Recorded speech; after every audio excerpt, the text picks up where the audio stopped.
Des exercices militaires importants ont été organisés à Taïwan ces derniers jours pour se préparer à une éventuelle invasion de la Chine. Et c'est un sujet qui mérite qu'on s'y attarde parce que la Chine a multiplié les menaces ces derniers mois. Alors, est-il crédible de croire que la Chine va envahir Taïwan avec un gouvernement démocratique et sa propre économie? Pourtant, la Chine considère toujours Taïwan comme l'une de ses provinces. C'est une situation qui remonte à 1949. À la fin de la guerre civile chinoise, les forces nationalistes du parti de Kuomintang s'étaient réfugiées à Taïwan, tandis que les communistes prenaient le pouvoir sur le continent, fondant la République populaire de Chine. Depuis, la Chine considère Taïwan comme une province sécessionniste et s'oppose fermement à toute reconnaissance de son indépendance, même si l'île bénéficie d'une autonomie politique, diplomatique et militaire. À noter au passage que le gouvernement taïwanais n'a jamais proclamé formellement son indépendance vis-à-vis de la Chine. On a déjà eu l'occasion d'en parler, mais en mai 2024, un nouveau président a pris la tête de Taïwan. Il s'agit de Lai Ching-te, qui est issu du Parti démocrate progressiste, un parti connu pour son soutien à une identité taïwanaise distincte et à l'indépendance formelle de Taïwan par rapport à la Chine. Depuis son investiture, Lai Ching-te alerte la population sur la menace que représente la Chine selon lui. Il a notamment affirmé dans son discours d'investiture que la République de Chine, donc Taïwan, et la République populaire de Chine ne sont pas subordonnées l'une à l'autre, appelant la Chine, je cite, à cesser ses intimidations politiques et militaires qui sont en cours depuis plusieurs années. Dans son discours, Lai Ching-te avait aussi promis que le gouvernement taïwanais maintiendrait un statu quo, donc la souveraineté de Taïwan, sans pour autant déclarer une indépendance formelle. Mais pour la Chine, Lai Ching-te est, je cite, un dangereux séparatiste, les séparatistes étant pour l'indépendance de Taïwan, et le gouvernement avait d'ailleurs menacé Lai Ching-te de représailles suite à son discours d'investiture. Et donc, depuis son arrivée au pouvoir il y a un peu plus d'un an, l'armée chinoise a mené 3 grandes manœuvres autour de Taïwan, avec une stratégie qui semble viser à démontrer sa capacité à instaurer un blocus maritime de l'île. L'objectif pour la Chine, c'est de potentiellement isoler l'île en empêchant tout commerce ou ravitaillement par voie maritime,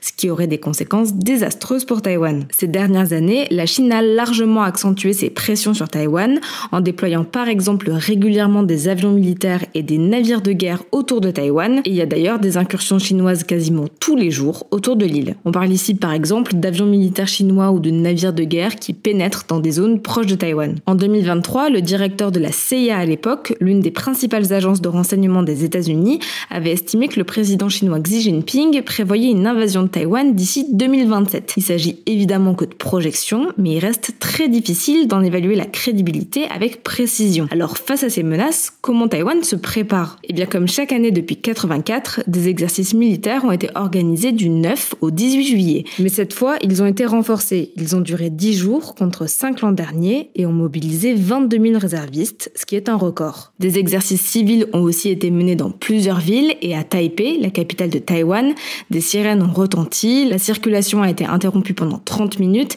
et les habitants ont dû se réfugier dans des abris ou des stations de métro. Des simulations de distribution d'aide en temps de guerre ont aussi été organisées. Côté militaire, des systèmes de lance-roquettes livrés récemment par les États-Unis ont été testés, ainsi que des chars de fabrication américaine lors d'exercices de tir réels. L'armée taïwanaise s'est aussi entraînée à des tactiques dites de zone grise. Il s'agit de manœuvres d'intimidation qui ne relèvent pas directement d'un conflit armé, mais qui visent à affaiblir l'adversaire. On peut par exemple penser à des drones qui survolent l'île sans autorisation ou des navires qui s'approchent un peu trop près. Tous ces exercices, ils visent à renforcer la préparation de la population, de l'armée et de l'administration, mais aussi à rassurer sur la capacité de défense de l'île. Depuis 2024, le service militaire obligatoire est d'ailleurs passé de 4 à 12 mois pour les hommes nés après 2005. Mais maintenant qu'on a dit ça, si jamais Taïwan venait à être envahi par la Chine, l'île pourrait-elle compter sur les États-Unis? Eh bien, ces dernières années, Taïwan et les États-Unis se sont rapprochés, mais le soutien des États-Unis à l'île est non officiel.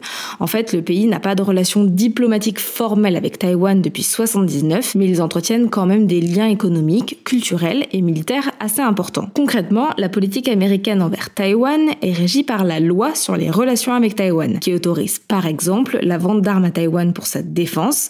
Les États-Unis sont d'ailleurs son principal fournisseur d'armes. Et pour la Chine, ce soutien militaire américain accroît le risque de conflit. Mais alors que l'ex-président des États-Unis Joe Biden avait affirmé en 2022 que les États-Unis défendraient militairement Taïwan en cas d'invasion chinoise, la situation n'est plus aussi claire depuis le retour de Donald Trump à la Maison-Blanche en janvier. La politique du nouveau président, c'est America First, l'Amérique d'abord. Et donc, de plus en plus de personnes doutent sur une intervention militaire des États-Unis en cas d'invasion de Taïwan. Pendant sa campagne présidentielle, Donald Trump a par exemple déclaré que si la Chine attaquait Taïwan, il imposerait 150 à 200% de de taxes douanières à la Chine, sans parler de réponse militaire. Cela dit, les États-Unis ont aussi un intérêt stratégique à protéger Taïwan. L'île est un acteur clé dans la production mondiale de semi-conducteurs, des composants électroniques essentiels aux smartphones, aux voitures électriques et aux ordinateurs, et une invasion perturberait gravement cette industrie avec des conséquences économiques majeures, y compris pour les États-Unis. Et enfin, plusieurs experts estiment qu'en cas de guerre là aujourd'hui, l'armée chinoise ne pourrait pas vaincre militairement les États-Unis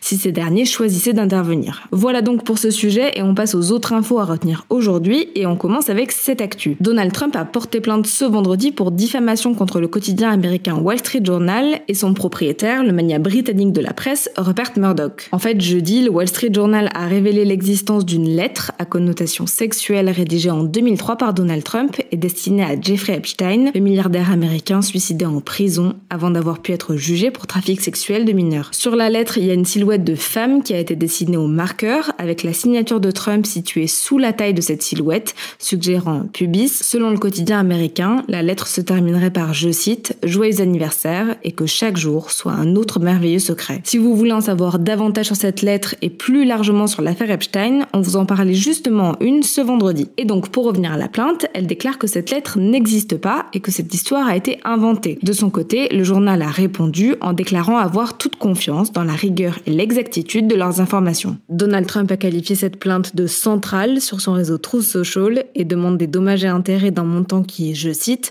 ne peut être moins que 10 milliards de dollars. À la suite de la publication de cette lettre, le ministère américain de la Justice a finalement demandé au tribunal fédéral de rendre publics les documents secrets liés à l'affaire Epstein. Jusqu'ici, les autorités américaines avaient refusé de publier ces documents officiellement pour protéger l'identité des victimes présentes sur les dossiers. Deuxième actu, des affrontements ont eu lieu dans la région de Soueïda, dans le sud de la Syrie, et ce malgré l'annonce d'un cessez-le-feu immédiat par la présidence syrienne plus tôt dans la journée. Cette région est frappée depuis une semaine par de violents affrontements entre deux camps. D'un côté, des groupes Druzes, une minorité ethno-religieuse vivant notamment dans la région de Soueïda, ainsi qu'au Liban et en Israël. Ils pratiquent une religion initialement proche de l'islam chiite, mais à noter quand même que l'appartenance du druzisme à l'islam est assez contestée, y compris au sein des Druzes. De l'autre côté, il y a des combattants de tribus bédouines, une communauté arabe semi-nomade, pratiquant majoritairement l'islam sunnite, un autre courant de l'islam. Selon un bilan publié par l'Observatoire syrien des droits de l'homme, une ONG locale,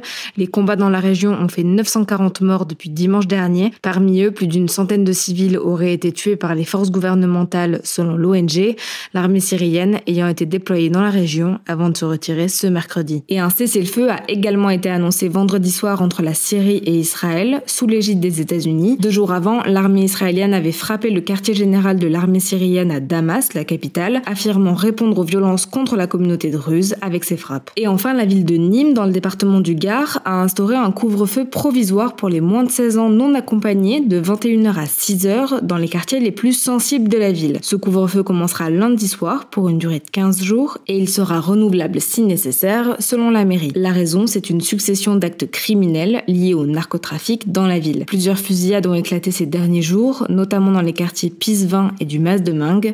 Un homme a été tué par balle le 10 juillet et le corps d'un jeune de 19 ans, tué par balle et partiellement brûlé, a été retrouvé ce jeudi en périphérie de la ville. Le maire LR de Nîmes, Jean-Paul Fournier, a déclaré vouloir protéger les plus jeunes, ajoutant ne pouvoir concevoir qu'une jeunesse se détruise ainsi. Et le préfet du Gard, Jérôme Bonnet, a également annoncé l'arrivée de CRS à Nîmes et la mise à disposition de services spécialisés dans le narcotrafic pour aider les enquêteurs nîmois.